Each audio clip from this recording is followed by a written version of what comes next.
was sweating before I started to climb up to the cabin. You always get a bit of a breeze up here though. I've been a crane operator for, Jesus, 30 years or more. Long time. Too long. I realised that after Charlie. We worked together for 20 years. The eye in the sky and the gob on the ground. Charlie was a talker. Drove me mad over the years. The constant drone of his voice coming over that radio. The tall tales and pure gossip in between the orders thrown out. And one day, blessed silence. I shook the radio thinking it must be broken. Finally, I looked down at the lads. They were gathered like ants round the body. Charlie, no! I climbed down the ladder. It was the fastest and longest I ever made. Heart attack it was. After that, myself and Marty began seriously looking into returning to Spain. We looked on it as a new lease of life. We're like kids again, off on an adventure. We finally settled on a house in a small village near Malaga. After it was official, we left Ireland behind on a cheap flight and toasted our new life with warm Prosecco. Don't like that stuff, the bubbles. And a packet of crisps. Mark, our son, helped with the move. He drove the van over on the ferry from Rosslare. Always packed with clothes and furniture and 2 boxes of postage showing full of photographs and everything else. That Maureen said were classed as absolutely essential. Thank you very much. The estate agent was a smarmy sort of fella. It wouldn't last 5 minutes on the tools. A young lad in a sharp suit. He had described our new home as a villa. Really, it was a small cottage that had seen better days. Much like ourselves, said Maureen. Still, it fit the budget and we're neither of us afraid of rolling up our sleeves. We divvied up the work the usual way. Me indoors and Maureen outside. She couldn't wait to get stuck into the garden. After I'd helped clear away the broken bricks and bottles and other shite, she got properly stuck into persuading and pruning it back to its former glory. All the plants are there, Jerry, she said. They just need a little bit of love. She was so pleased with it. But Maureen is happy. I'm happy. Happy wife, happy life, as they say. By that autumn, her quince tree was so full of fruit that every spare scrap of clothes we had was wrapped around a jar of homemade jam. We focused on the inside. Fresh coat of paint was first thing on the list. Then, new bathroom, bright blue Spanish tiles. That took ages to get right. Now, I won't lie, I'm a bit of a perfectionist. I had all the time in the world. I was in my element. Of course, I was forever needing bits and pieces from the local hardware shop. That's when I met Pedro. Sound man.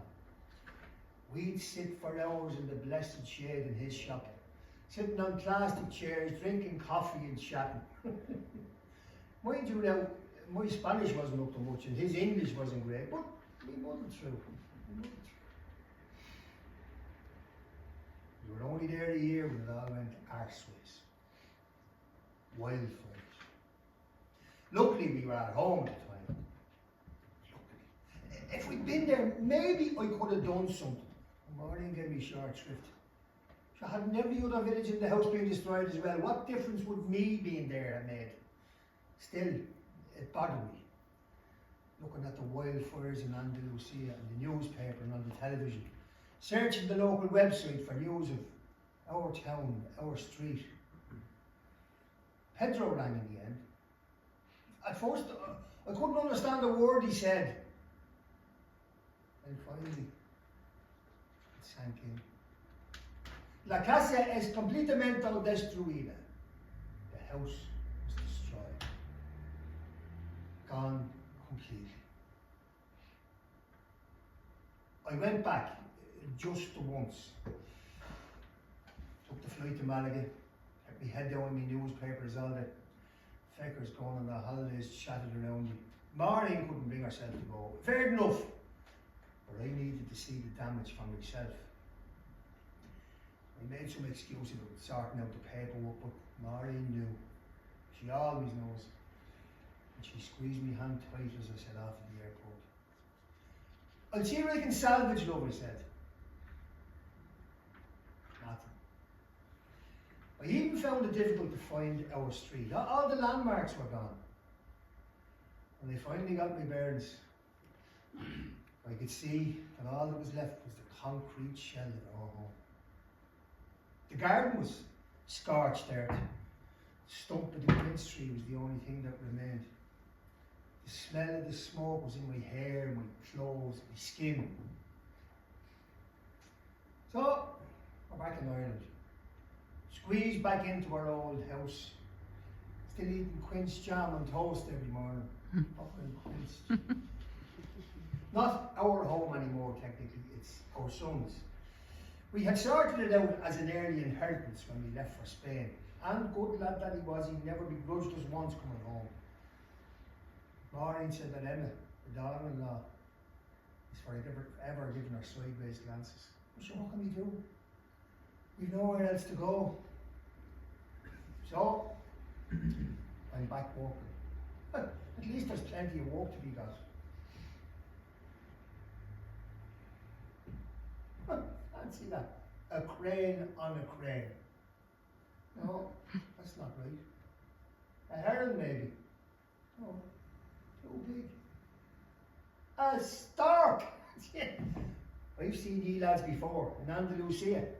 Up the top of church. I remember Maureen pointing out. Remember she fretted over one with only one leg. Hop along, we called her.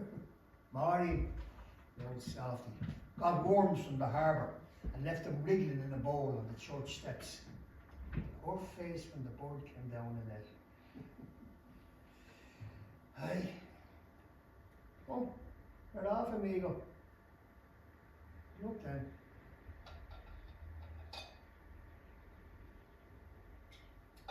You're back. I'm going to stick this time. Now I see what you're at. You know, that bird flew away and came back over and over all day till I lost count. I can see the beginnings of a nest beginning to take shape in front of me. He's adjusting the sticks the whole time. Oh, he's a craftsman, this lad, like myself. 6 o'clock. Adios, amigo. Oh, I've started already. Good man. There isn't much chat from Adam, my new banksman. He sticks to the essentials. I won't lie. I miss Charlie. The jokes and the stories coming through this thing all day. I miss the rest of the lads from the old job as well. I've been almost sorry to leave. I am now. 1 year later, back in Wexford working, tail between my legs. To be fair now, and I'm a fair man, it's not all the fault of this new company. Apart from Adam, they're all sound enough. They just haven't the heart to be social. Head down now for these few years and then we'll see where we stand. No more casita, but with a bit of luck, we might manage something. Maureen is a great believer in the bit of luck. And God knows we're due some. Well, 11s.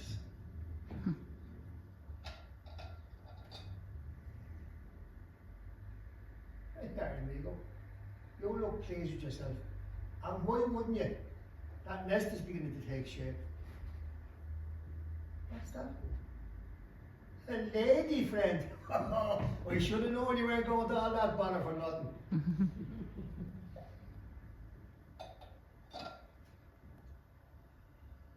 That can't be right. One leg.